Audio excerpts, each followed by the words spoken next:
getting rich, getting a lot of money without necessarily feeling that uneasiness, feeling as if it is not good to have money. The Millionaire Booklet, How to Get Super Rich. This is a great book by one of my greatest mentor, Grant Cardone. And today we're going to dig deep into the book, this book, Millionaire Booklet, and see how can you also get super rich. And to help me do that is my great friend, as always, Mr. Andrew. Karibu sana. Asante. What did you think, first of all, when you heard of the book, the Millionaire Booklet? It's very consistent with who Grant is. Yes. Grant is very outspoken about the importance of money. Yes. The way people receive it. Yeah. I think receive it with a certain level of uneasiness. Yeah. But he's quite spot on his messaging. I thought, let me grab it and see what Grant says here with regards to money and becoming super rich. That is great. What it meant for me, the moment I saw the book and I read it, I think it gave me permission to be able to talk about getting rich, getting a lot of money, without necessarily feeling that uneasiness, not feeling as if it is not good to have money. And I think diving straight into it, in his first chapter, it talks about getting rich is not a fallacy, yeah? And he talks about the idea that when people talk about getting rich, getting a lot of money, it is always perceived as someone who is being materialistic. It is not a good thing. We are brought up in a society to be modest and not talk much about money and this material stuff. But he says there is nothing wrong with getting money. Being rich should not be left to fairy tales in movies, and we should start thinking about getting rich and getting the money. Also, there's that aspect of how the rich are looked upon, yeah? Yeah, I think in our societies and a lot of across the world, I think the rich are either seen as people either who have acquired their money through some, very dodgy ways. Mm-hmm. And their richness. They say, it's easier for a poor man to go into heaven. There's a similar quote in the Bible, I think, that talks about it's hard for a rich man to even go through a camel's. What's the verse? Do you remember? I think it talks about it is much harder for a rich man to get to heaven. Yes. Somehow, if you compare it to how a camel can go through a needle hole. Needle's eye. Yes. It's that hard. So this kind of messaging makes us perceive the rich or the wealthy with a certain level of suspicion. Yeah. One, we don't see ourselves. The reason why he starts the book with this chapter of getting rich is not a fantasy. I think he's trying to arouse us to upgrade our belief system such that we should see it as something that is possible. And he gives his own life as an example, saying from where he came from, almost a very modest lifestyle, lower level, middle class family background, and he's been able to amass this level of wealth. And it's one, having that belief that he can do it, and two, also not viewing rich as a very, as something which is evil or which is not perceived. As you say, it gives you that permission. Yeah. To go out there and speak of your ambitions and your aspirations to become rich and to seek money. Yeah. Not with any level of fear or shame. So that this is what this book. So it's very powerful in bringing out that message. Yeah. I tell you, money is not everything, but money is very important. It ranks way up high there, together with oxygen, yes, in terms of what you need to live and survive. Yeah. Yes. So it's okay to talk about money. Right. He talks about, think about where you get your advice from, and I really like the fact that when we talk about money, you really need to think about where do you get your advice from when it comes to money. Number one, we by default follow advice from our parents about money, but with all due respect, you need to ask yourself, what do they really know about money? How much money do they have in terms of savings, investment, and providing a good life. And we get also advice from the so-called financial advisors.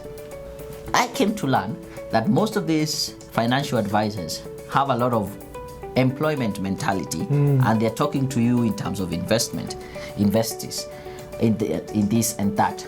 And I think it is Robert Kiyosaki who says, if you're looking to get into real estate, get advice from someone who has real estate. If you're looking for advice in terms of how to build a business, don't go for a financial advisor who does not run any business. As someone who is running a business, you want to get into investment in stock market and such kind of thing.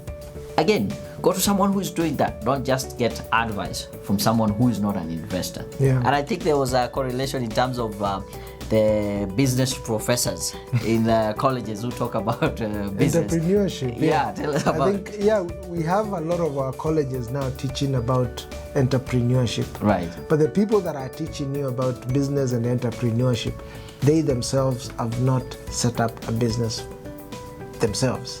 So that means they have got no sort of real life experience, apart from giving you a bunch of facts that they have just distilled from a book. There's no way they can impact that in a more beneficial way.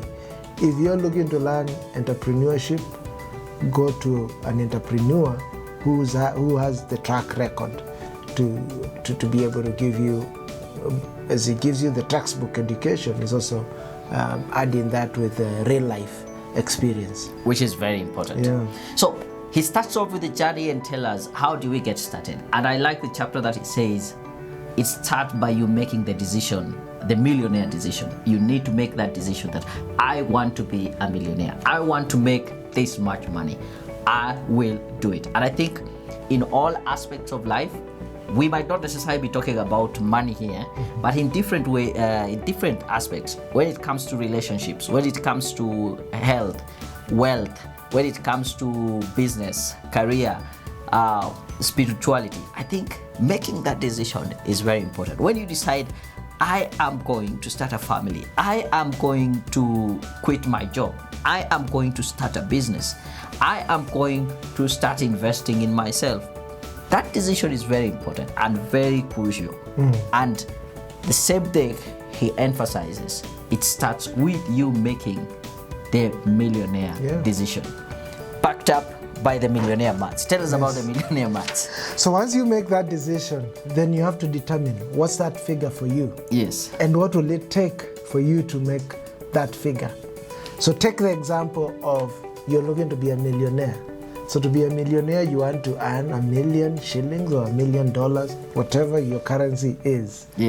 Set that amount. What will it take for you to earn that 1 million shillings? You could probably look at your current income source, or you could also dig deeper. What other talents or what other services do you offer? What will it take, and for what period of time will it take you to earn that amount? If you're selling a product, possibly, let's say you sell a product that costs 1,000 shillings. What does that mean for you to earn 1 million shillings? That means you need to get 1,000 customers to buy that product worth 1,000 shillings for you to earn 1 million. And for how long will that take you to do that? It could be probably marketing it over a year, 3 months, 6 months, whatever that period is. So determine your math. What's the figure? What will it take you to earn that? And devise a strategy towards how you achieve that. Yeah, and I like the millionaire maths because it gives you now that picture of how clearly you are getting to that 1 million. If you're an employee and you want to get to 1 billion, again, you can also define the time period. How much long do I need to be able to earn this 1 million? If you're an employee, if you want to earn 1 million in 1 year, simply get a job that is paying you around 83,333 per month. So if you calculate every month getting the 83,000, at the end of the year, you will have earned 1 million. It starts there. If you're in business, you're selling a product. How much is the product? How much do I need to sell? For which period of time? Some people would still make their decision and say, I want to make 1 million per month.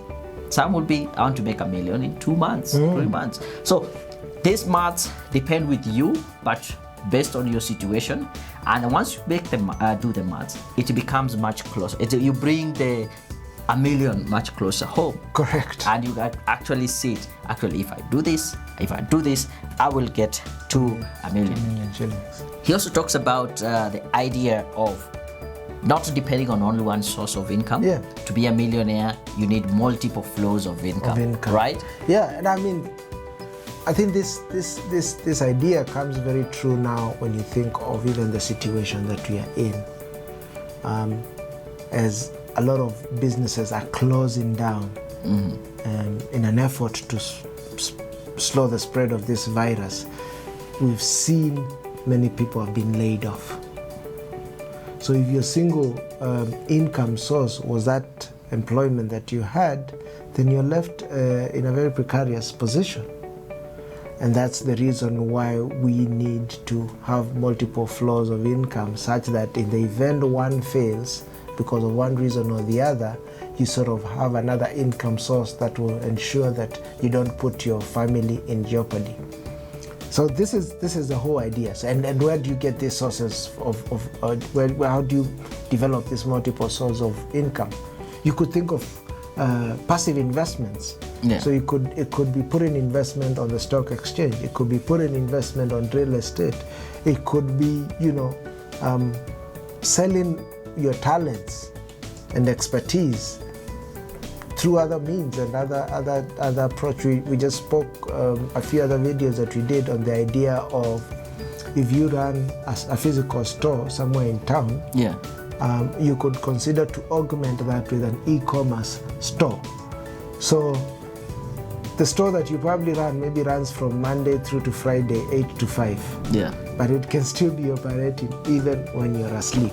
Right. So there's the idea of multiple flows of income, and there's something that he talks about, the multiple flow of income, and this will really, we will be able to really relate with this.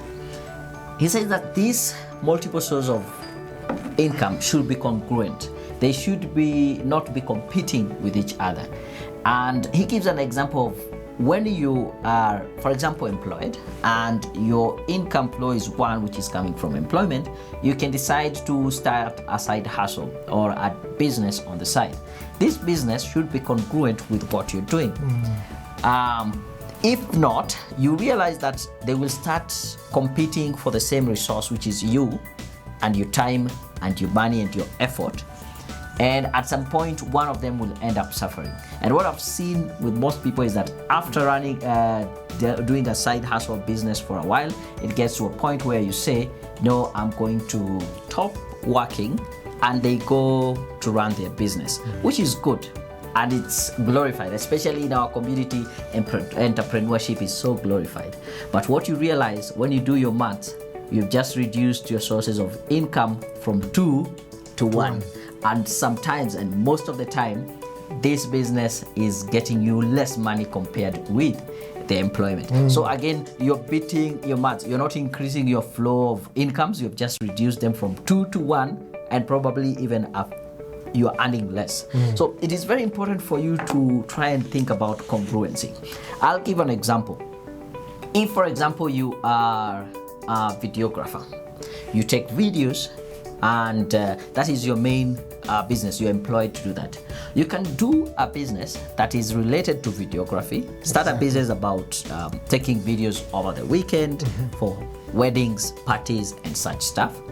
Within your same organization, you can not only just be doing the videos, you can up your skills and start doing video editing, probably not only for your business, but for other people within the company. You can still increase your income flow by starting to do YouTube videos, maybe even video, what are they called? Video advertisements, infomercials and all that. Yeah. These are all things within the same space that are giving you multiple ways of getting income. Rather than you are in videography and your business is about selling shoes or something totally chicken. That is poultry and farming. These are two different kind of things. So thinking about that, I think, would be very important. There's this last aspect that I think you got a hang of it. I listened to the audio book, and Mr. Grant is so emphatic when it comes to who got my money. Who's got my money? So he tell us about that aspect of thinking about who got my money. I think it's a very simplistic idea, but again, it's very powerful. Yeah. And he approaches it from the idea of anytime he goes to a space, could be maybe through a networking session, or it could be any marketplace. He's going to start identifying who are my customers. Yes. Who can I offer? Who are the people here who I can offer my services and in return get money from them? Yeah. And that's what it's all about. And he says everyone who is running a business should always ask themselves, who's got my money? Yeah. You could have been invited to an event somewhere. Don't lose focus. Ask yourself, in the midst of those 100 or so people that you will interact with, who here has got my money? And how can I serve them so that we can begin having a transaction or a business engagement where, I'll offer them service in exchange for the money. I think, that is very, very important. You need to think about who has your money. In simple terms, who is your client? Who is your ideal client? Then, of course, you're not just getting money from them. Think about what value can I give them? What is this service that I'm offering or product that is of value to them? And then, of course, they give you the money. There are a lot of nuggets, quite valuable information in this book. I would really encourage you. It's a very short book to read, only 46 pages, The Millionaire Booklet, and you'll get a lot of value. He talks about something like, I can think about, you don't just save for the purpose of just saving. You save to invest. There's also talks about at some point you will need to stay broke.